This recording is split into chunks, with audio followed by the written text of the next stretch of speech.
इस वीडियो में हम क्वेश्चन नंबर 11 को करने वाले हैं। आप जैसा कि जानते हो कि मैं केसी सिन्हा जो क्लास 8 का जो बुक है मैथ का उसको सॉल्व करवा रहा हूँ। तो इस गणित के इस किताब में से हम क्वेश्चन नंबर 10 तक सॉल्व कर चुके हैं। ये 11वां क्वेश्चन है जिसमें बोल रहा है निम्नलिखित प्रत्येक में गुणन के अंतर्गत उपयोग किए गए गुणधर्म का नाम लिखें। किसके पास कौन सा गुणधर्म हो रहा है उसका नाम लिखना है। तो देखिए क्रम विनिमय क्या होता है, जिसमें क्या होता है जो जैसा होता है उसका जस्ट उल्टा हो जाएगा तो उसे क्रम विनिमय बोलेंगे। जैसे ये -4 गुने 5/9 है और ये 5/9 गुने -4 है ना। तो ये क्या हो रहा है, ये जो -4 गुने 5/9 था इसको जस्ट उल्टा कर दिया गया है। 5/9 को इधर किया गया और -4 को उस साइड कर दिया गया है, कुछ अंतर नहीं किया गया है। तो इसीलिए हम बोलेंगे पहला जो है 11 का जो क्वेश्चन नंबर 1 है इसे बोलेंगे क्रम गुना का क्रम विनिमय गुण। तो ये क्वेश्चन नंबर कौन सा था, क्वेश्चन नंबर 11 का फर्स्ट क्वेश्चन था। इसमें हम लिखेंगे गुना का कौन सा था, क्रम विनिमय गुण। ये कौन सा गुण बताता है, दूसरा गुणन के अंतर्गत उपयोग किए गए गुणधर्म का नाम लिखे। तो ये कौन सा गुणधर्म था, गुना के क्रम विनिमय गुण था। दूसरा में क्या है, दूसरा में -13/17 गुने -2/7। यहाँ पर वही काम कर दिया गया, -2/7 जो बाद में था उसे पहले कर दिया गया और -13/7 जो पहले था उसे बाद में कर दिया गया, यानी कि ये भी क्या है, गुना का क्रम विनिमय गुण। दूसरा जो क्वेश्चन है आपका और उसका आंसर भी हम लिखेंगे कुछ इसी तरीके से लिखेंगे।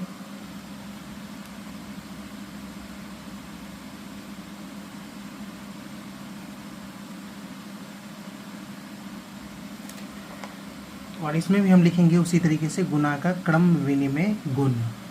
अब यहाँ पर तीसरा और चौथा नंबर क्वेश्चन को आप देख लीजिए। -13/7 पहले है और -2/7 बाद में है। यहाँ पर -2/7 को पहले और -13/7 को बाद में कर दिया गया। वही काम क्रम का विनिमय कर दिया गया है, उल्टा कर दिया गया है। 2/5 -5/8 और -5/8 गुने 2/5। तो यहाँ पर भी क्रम का विनिमय कर दिया है। तो इन दोनों को भी हम ऐसे लिखेंगे।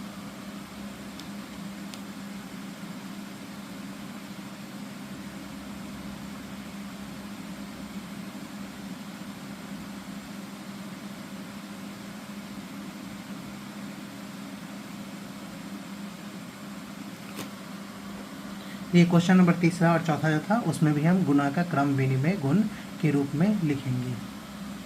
कहने का मतलब 1 से लेकर 4 तक का जो 11 का क्वेश्चन था, इसमें क्या था, a गुने b इक्वल टू b गुने a हुआ था। यानी कि एक मतलब जैसे यहाँ फर्स्ट में a को b से गुना कर रहे थे और यहाँ पर क्या कर रहे थे, थोड़ा सा उल्टा करके b को पहले ले आया और a को बाद में ले आए। तो इस नियम को ही हम बोलते हैं, जब ये चेंज हो जाता है, दोनों का वैल्यू अलग अलग हो जाता है, a पहले था तो यहाँ पे बाद में आ जाता है और b बाद में था तो ये पहले आ जाता है। इसी को हम गुना का, ये जो नियम होता है इसी को हम गुना का क्रम विनिमय गुण कहते हैं। ठीक है, इसी को हम गुना का क्रम विनिमय गुण कहते हैं।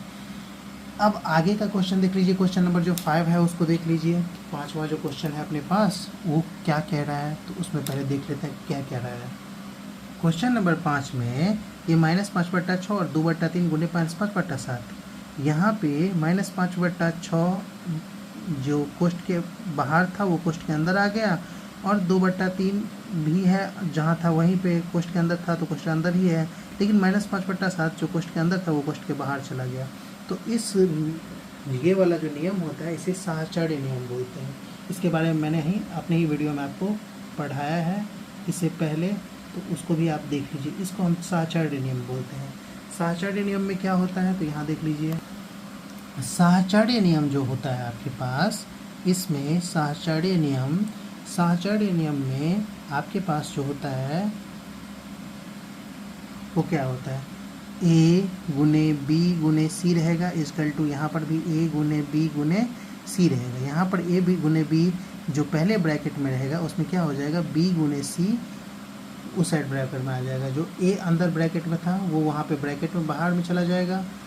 जो c बाहर में यहाँ पर था वो ब्रैकेट के यानी कि कोष्ठ के अंदर चला जाएगा दूसरे इक्वल टू के यानी कि बराबर के उस साइड। तो इसे ही गुना का साहचर्य नियम बोलते हैं। तो क्वेश्चन नंबर जो 5वां है अपने पास, 5वां क्या है, गुना का साहचर्य नियम है। तो यहाँ पर मैं लिख देता हूँ इसको यहाँ से कट करके, गुना का कैसा नियम है, ये गुना का साहचर्य नियम है, क्योंकि यही चीज़ उस वहाँ पर हुआ है। तो गुना का साहचर्य नियम यहाँ पर हम लिख देंगे। देखिए 6ठा नंबर क्वेश्चन आप देखें तो 2/3 जो बाहर था वो अंदर चला गया, -5/7 जो अंदर था वो यहाँ पर भी अंदर है, लेकिन 4/5 जो अंदर था वो फिर बाहर चला गया। तो ये जो ब्रैकेट का फेरबदल होता है, कोष्ठ का फेरबदल होता है, इसी को हम साहचर्य नियम बोलते हैं। तो क्वेश्चन नंबर 6ठा जो है इसमें भी हम गुना का साहचर्य नियम लिखेंगे।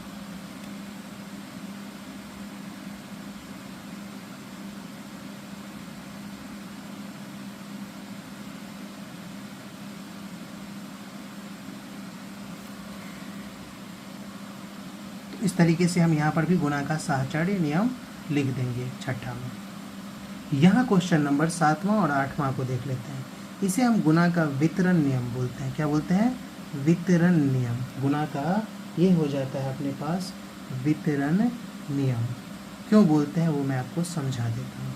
देखिए इसलिए बोलते हैं क्योंकि इसमें क्या होता है, अगर हम इसको a मान लें, इसको b मान लें और इसको c मान लें, तो देखिए ऐसे करता हूँ, अगर मैं a गुने कोष्ठ के अंदर b जोड़ c करता हूँ तो यहाँ पर आपको देखने को मिलेगा a गुने b और फिर कोष्ठ बंद होगा और बीच में जोड़ आएगा और फिर b गुने c देखने को मिलेगा। क्यों मिलेगा, क्योंकि इस a को आप b से गुना करेंगे तो a गुने b हो जाएगा और इसी a को c से गुना करेंगे तो a गुने c, यहाँ पर b मैंने लिख दिया, a गुने c होगा। मैं कॉपी पे आपको दिखा देता हूँ अच्छे से। तो ये वितरण नियम है। यहाँ पर भी वही चीज़ है, -4/7 को a मान ले, 3/4 को b मान ले और -2/3 को c मान ले। तो -4 इस तरीके से भी आप कर सकते हैं, इन दोनों को आपस में जोड़कर डायरेक्ट -4/7 से गुना करेंगे तो जो आंसर आएगा वही आंसर आपको इस तरीके से भी आएगा, जिसमें -4/7 को एक बार 3/4 से गुना करें, ब्रैकेट के अंदर बंद करके फिर जोड़ का चिन्ह दें, फिर -4/7 को -2/3 से अलग से ब्रैकेट में बंद करके गुना करें और बाद में दोनों का जो गुणनफल होगा उसको जोड़ देंगे तो भी आंसर इसके बराबर ही आएगा। तो इसी को हम क्या बोलते हैं, वितरण नियम बोलते हैं। तो यहाँ पर भी वही चीज़ हो रहा है, इसको a माने, b माने, c माने, तो इस तरीके से हो रहा है। यहाँ पर एक इन दोनों का योगफल करके हम इसका बाद में गुना करें तो जो आंसर आएगा वही इन दोनों गुणनफल का भी आंसर आएगा। तो दोनों में हम गुना का वितरण नियम लिखेंगे। देखिए पहले हम लिख देंगे वितरण नियम, और वितरण नियम क्या कहता है हमारे पास कि मतलब a गुने b जोड़ c, यहाँ पर b जोड़ c को ब्रैकेट के यानी कि कोष्ठक के अंदर बंद कर देंगे और जब हम इसी a को b से गुना करेंगे तो a गुने b हो जाएगा, जिसको हम आराम से कोष्ठ के अंदर बंद कर सकते हैं और फिर ये वाला जोड़ वाला चिन्ह दे देंगे और फिर a को c से गुना करेंगे तो a गुने c हो जाएगा। ये जो नियम होता है ये गुना का वितरण नियम होता है। और ये जो क्वेश्चन नंबर आपका 7वां था, क्या था, क्वेश्चन नंबर आपका जो 7वां था ये भी था गुना का वितरण नियम। क्या था, गुना का वितरण नियम। ये क्वेश्चन नंबर 7वां था। यही क्वेश्चन नंबर जो आपका 8वां था इसमें भी क्या था, गुना का वितरण नियम, जो मैंने अभी आपको क्वेश्चन दिखाया था, गुना का वितरण नियम। और इस तरीके से आपका क्वेश्चन नंबर 11 यहाँ पर ख़त्म होता है। वीडियो अच्छा लगा हो तो लाइक सब्सक्राइब कर दीजिए।